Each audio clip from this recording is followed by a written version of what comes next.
Hindi ako naniniwala sa work-life balance. Naniniwala ba kayo dyan? Ang dapat na tama ay life-work balance. Ano ba yung kaibahan nun? Kasi maraming tao, yung buhay nila nasa work na lang talaga. Yun yung nauuna, yun yung pinaprioritize. Ano na nangyayari? Nawawalan na ng life. Dapat priority yung life mo. Get a life. Don't just get a living. Get a life. Kasi pag work lang tayo ng work, mauubos ka din eh. Dadating ang time, mapufrustrate ka. Dadating ang time, napapagod ka. Dadating ang time, mananawa ka sa ginagawa mo. Why? Kasi hindi na una ang life. For you to have more in your life, you have to love yourself. Unang-unang talaga yung sarili mo. Mahalin mo. Napakarami ngayon na masisipag, nasa work na lang, nakalimutan na nila yung sarili nila.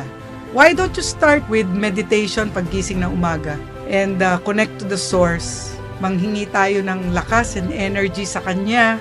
And then, isingit mo na rin yung workout mo, yung exercise mo. Para umaga pa lang, malakas na yung katawan mo.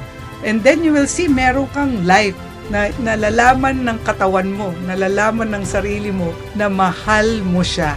And then when you're full, when your cup is full, you can share a lot to many people. And yung work mo, mas productive. So mas maganda, life-work balance.